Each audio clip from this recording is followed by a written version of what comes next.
Hey there, Sovereigns. Monica Grace from cardreadingqueen.com here, and today I'm going to talk a little bit about a psychic experience I just had. Now, I am recording this in the wee morning hours, so that's why the light is, iffy. Have basic basic hair and makeup. I don't think I look that much different than I normally do in these videos, though, so it's okay. What I wanted to say, though, is this content is going to be called What Psychic Messages from Your Twin Soul Might Look Like. And the goal here, I'm going to share my own experience, but the goal here is just to help you recognize some twin soul telepathy. That's a common question that I get on my YouTube channel, cardreadingqueen.com/YouTube, if you're not familiar with it. On my podcast, which is called Your Twin Soul Journey.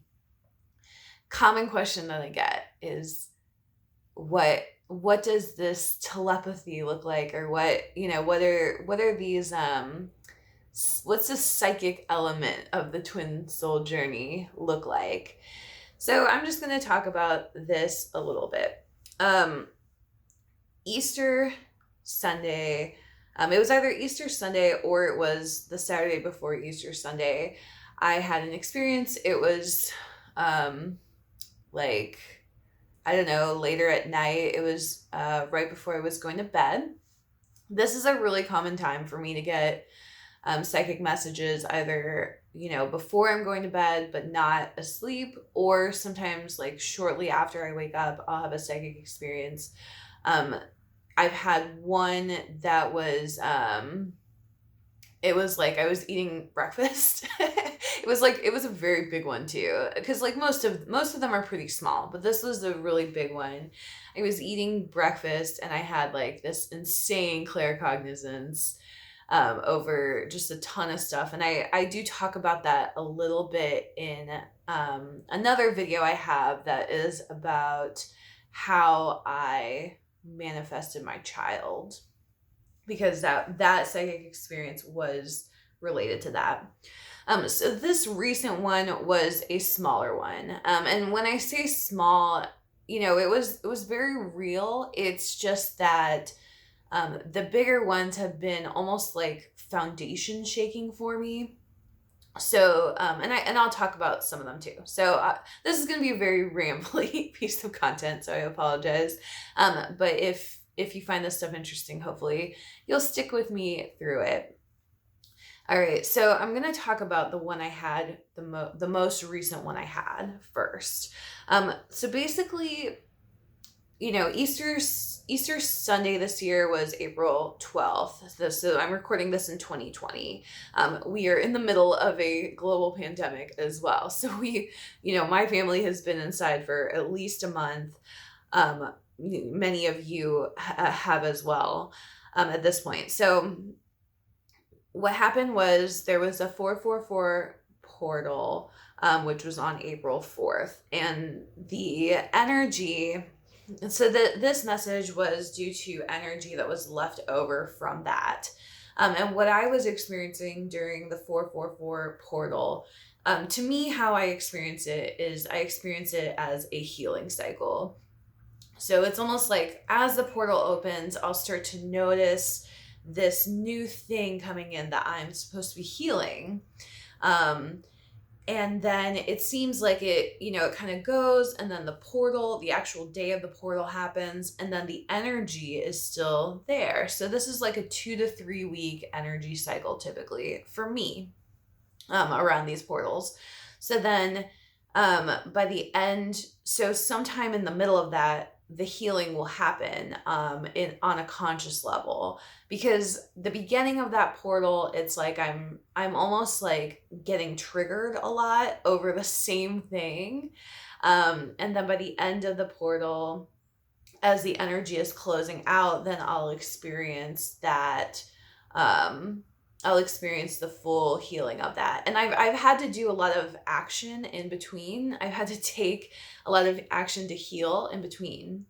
But it's like, yeah, so it's like, it's just like an energetic cycle is the best way I can describe that. So this message was closing out that 444 portal for me. And what happened? So I received this message. The first thing that happened was I had a huge ringing in my ears, and I do not get this on the typical, like, this is not something that happens to me normally. So I knew, like, the minute it happened, the second it happened, I knew that I was going to receive a download, just because it just was so different. So that's one piece of it, is that it's so different, and I don't normally have like a huge ringing in my ears before something like this happens. It was almost like a telephone ring. Like it was like, or like a notification on your phone. It was like, look, this is a call.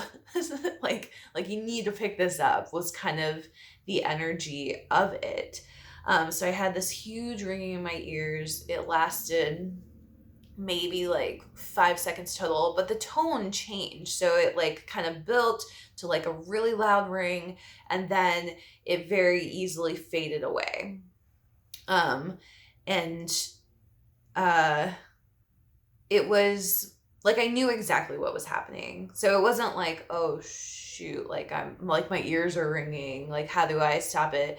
And typically when your ears ring, it's not a loud burst. It's typically like an annoying, like dull, more like an agitation.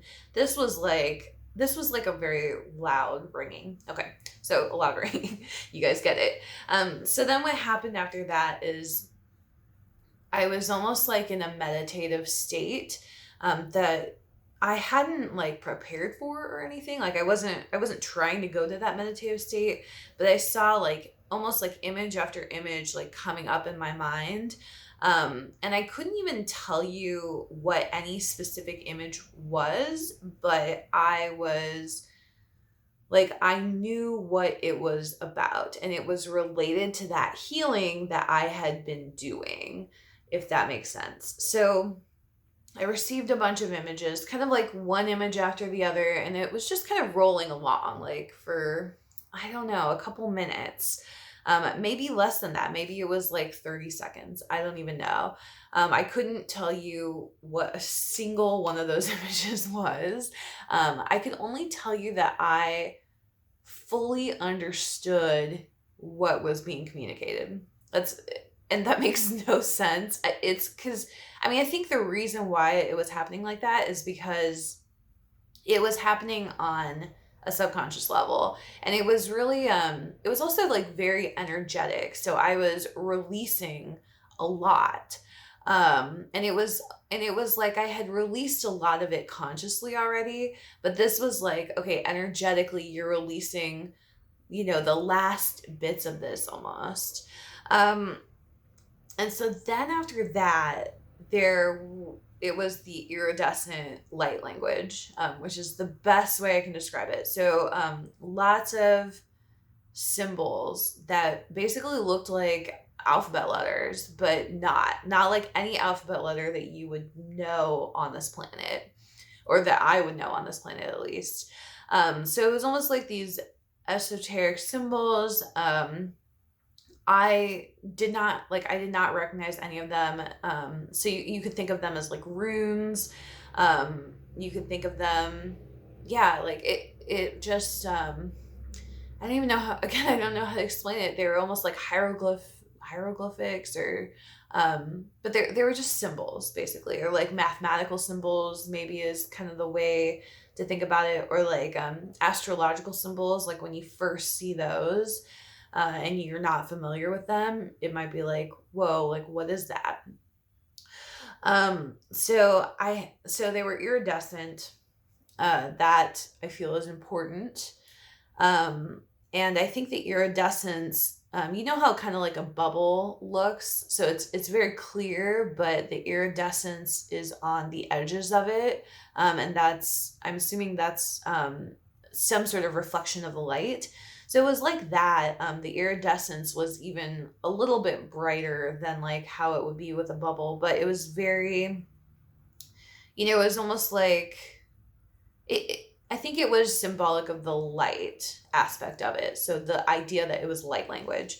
So anyway, there were just tons of symbols just rushing at me, is what I've experienced. And so I told like a couple of my friends, I was like 70 plus symbols. But truthfully, I have no idea how many there were. That's just like a very random estimate. So I have no idea how many I received, but I could just feel, I could feel and see all those symbols rushing toward me. I could not pick out one of those symbols and draw it. So one of my good friends, and I've talked about her on this channel before. Her name is Susan Dawn. Her YouTube channel is Susan Dawn Spiritual. Very gifted, intuitive reader and channeler. She was telling me that I should write out the symbols, because even if I don't understand the language, when someone looks at it, they will receive, the same healing. And I said, that's great. But like literally there were so many symbols rushing at me that I couldn't pick out one of them. Like I just wouldn't even be able to draw one. So that was basically the end of the experience. And the best way I could describe the message that was given to me was basically love and peace, which sounds like totally ridiculous that those two words would be the entire message. Like, I get that. And I wish that there was more human language to put around the message to explain it. But that was basically all it was. It was love and peace. And so I could feel that I was being upgraded. I could feel that I was, it was like a bigger healing cycle for me than it always is. So sometimes I go for like weeks or months without having, not that I'm not healing, but I'm not doing like a big healing, I guess. And this was like, okay, you completed like a bigger thing. Like it was almost like a milestone, and the healing that I was doing was really deep. And then this kind of like, it was almost like a message of closure for me. And I hadn't even been asking for a message of closure, but it was basically like, it was just saying like, this person or these people or these situations, because I think it was multiple things kind of mixed in. They are sending you love and peace. You have achieved love and peace through this healing. So that was kind of the message. All right. So, so that is all very cryptic, I feel still. So let me get even deeper in this and just share more about this. So what was happening for me is I was healing some wounding around abandonment. And I've done, abandonment is one of the core wounds that I identify. I've done lots of healing around this before. So it's not like, oh, like a new healing around abandonment. It was like, nope, this is the same healing around abandonment that I've healed so many times. But like, here's another thread of it that is really like just upsetting me and hurting me. And what it really came down to, it was basically, so I was healing it through a past relationship that I had.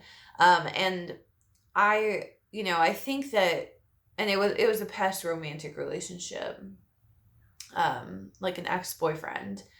But I think that the actual wounding took place when I was a child, as I think most wounding does. I recently read that wounding happens before, your formative year, before like 8 years old or whatever. Like I don't know if that's the exact age, but like it happens like during your first several years of life. And any upset you experience after that is just a reflection of that original wounding. Um, and a lot of people buy into this idea. It's very well known. That's why people talk about the inner child work. They talk about the mother wound, the father wound. This was a father wound for me, and to say, it's not even like father wound is really kind of the wrong word, I feel, because what I would really call it would be a divine masculine wound. So you can see how this is starting to tie to the twin soul journey. And this is what you need to do for yourself as well. Understand that when you are healing with any masculine, that you are healing with your masculine. And this took me a long time to understand for myself, but basically this was something that happened to me with my father. And my father, he's a great father. He was gone a lot when I was a child, and he had to be. It was for his job, so it wasn't his fault. He was working hard for his family. I fully understand all of that as an adult in the 3D, and I totally understand it. Like, it's all, I mean, forgiven. I don't even know if forgiven is the right word. Like, it's all forgiven. Not that he really needed forgiveness. Like, he didn't, like, I don't think someone needs forgiveness for like going to work and supporting their family. But whatever the case, sometimes things happen to you as a child and you don't understand them. So that created a lot of abandonment for me because, my dad was gone and I wanted him there. And, there were times when, so this particular thread of this abandonment, because I've healed that a bunch of times, like, just to be clear. This particular thread of abandonment, it was basically that I felt like, I started with my ex, thinking about this from the perspective of my ex, but it was really like easy to trace it back from there. But it was basically that with my ex, we broke up we broke up so many times, it was ridiculous. But it was like from like the first time we broke up, and then like every subsequent time, it was like he never fought for me. And that was the problem, because I would, and it was really like, the pattern was that I felt like I would feel abandoned by him, and then I would get really upset. And then I would almost like test him by breaking up with him, or by being like, I need to take a break. So, and I was doing this all subconsciously. Like, it wasn't a conscious thing, like, oh, I'm gonna test my boyfriend. It wasn't like that. It was like, it was just a pattern of wounding. So, it was like he would do something that made me feel abandoned.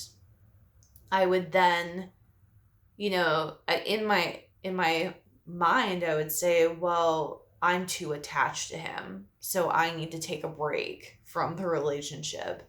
And so then I would break up with him, and then he would basically like never, he'd be like, oh, okay. And I was like, and it for me, it was just like more proof that I needed to be detached from him, because I was like, well, he doesn't even care. Like, he's like literally doesn't even care that we're broken up. And because of that, like, everything I believed was like, every abandonment I already felt was truth. Like, this is what is confirming that. Because like the abandonment was like, I felt like he didn't really like me as much as I liked him. And so it was like, so it was like a situation with that, like, and it was this thread of like, okay, this person didn't fight for me, so they don't love me. And so then I took it back to kind of the original masculine. And for most people, your original masculine and your original feminine are going to be your parents, or your caregivers when you were a child, for the most part.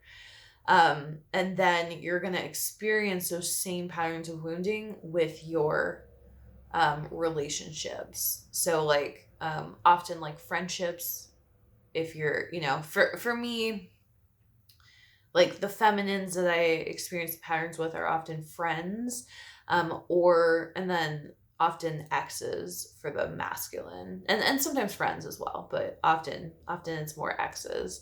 So it's like the people who are closest to you are who you're gonna continue these patterns with. So I went back to the original masculine, which is pretty much my dad, and saw the exact same pattern there, where it was like, I don't know about the testing, but it was definitely like, I felt like he wasn't fighting for me. My dad wasn't. Like, he wasn't fighting to be with me. He wasn't fighting to see me. He wasn't fighting to talk to me.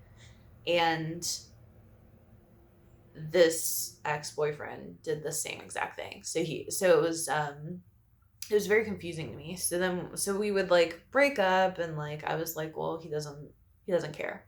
He doesn't care that we're broken up. Sometimes we would get back together. And a lot of the time it was like me having to go to him and being like, I still feel strongly about you. And he was like, okay, like, we can be together again. And it was just always, it felt like I was the only one fighting for it, basically. So, the healing for me, because this was making me feel like it was really easy to give up on me, or it was really easy for all these masculines in my life to give up on me. And I talked about how that carried backwards. I wanted to talk about how it carried forward as well, because how it carried forward was, in my current relationship with my husband, I tested him a ton as well. I was like, if I don't do this, is he going to abandon me? If I, break this trust, is he going to abandon me? Like, it was very, there were a lot of tests, to where I was just, it was almost like I was trying to make myself as worthless as possible to see, like, if he could love me, like, when I didn't have value. Is like the best way to describe it. And it's so crazy. It's like, but it's like, you don't do this I wasn't doing it on purpose. I didn't realize what I was doing. But now that I look back on it, it's like really obvious to me that, because, like, with my ex-husband, I was the breadwinner. So then with my current husband, I was like, would he love me if I made no money, for example, which makes no sense. Like, you don't devalue yourself to test somebody, in a relationship. That's just manipulative. But that was what I was doing. Like, and I didn't really realize it. So, that's what was happening. That's the full extent of this, is like, did that person fight for me? So many masculines, I felt, did not. My husband, definitely, he did fight for me, but it was a very disciplined thing. He was, he's like, I love you and you need to go make money. Like, you don't get to, like, do nothing and be in the relationship, because that doesn't make sense.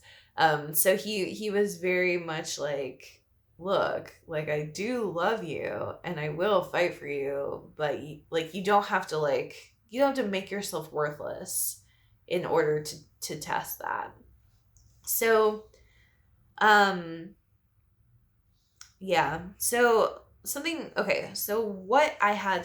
the full healing was, is I had I had to realize that I hadn't done anything wrong to not be fought for. And that the desire to be fought for was a distorted feminine pattern within myself. Um, and I also had to realize that for these particular masculines, so my husband is he's like a very direct masculine. Um, he really like he always knows what he wants. He always goes after it, and his belief is like you go after something until you've lost it, and when you finally lost it, then you pick yourself up and you go off and go away. But until you've like fully lost it, then you just keep going after it if that's what you want. And so he's very much like, I decided what I want and I went after it, a type of person. So the other masculines that this pattern was playing out with, really it was like, it wasn't that they didn't want to fight for me. It was like they didn't want to burden me with their needs almost. They didn't want to like chase, because that's what I was doing. I was being a runner. I was making them chase me basically to prove their love to me. So it's like they just had different personalities. It's not that husband it's not that I tested my husband any less or that he passed the test any better. It's just that his personality happened to be suited to weathering my distorted feminine pattern. Um, and with these other masculines, that was not the case. Like their personalities were they were almost designed to like trigger that distorted feminine even more, because it was like you break up with someone and their reaction is like, oh, it's okay, like, all right. And that person could be saying, well, I want to like respect her decision, or I want to like honor her freedom. I want her to choose, um, but I took it as like, oh, there's the proof. I knew it all along. Here's the proof that this person never loved me. So that that was the full healing that I experienced during that 444 energy cycle. I did all the healing work on this, like energetically, but then I also like consciously knew it. And everything I just said is how I consciously work through that. And then when like that was a big healing for me. So when that healing was completed, that was what the message was. It was love and peace from all these past situations, all these past masculines that I've had this pattern with.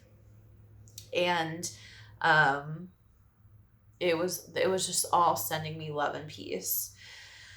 Um, then the other thing, the last piece of that healing was that I saw that my pattern was a distorted feminine pattern, but there is the distorted masculine pattern that's a match to that.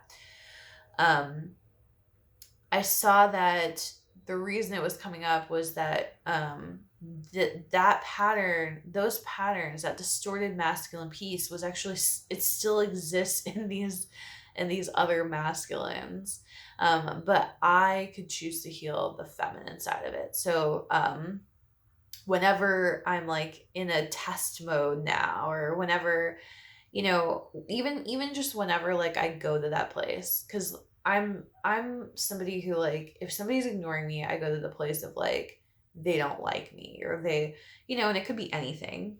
Um but like I can choose not to go to that distorted feminine place of like, oh, I feel abandoned in some way by this person, so now I'm going to assume that they don't like me. I'm going to test them and then find out for sure. um I can choose to not have that pattern on my end.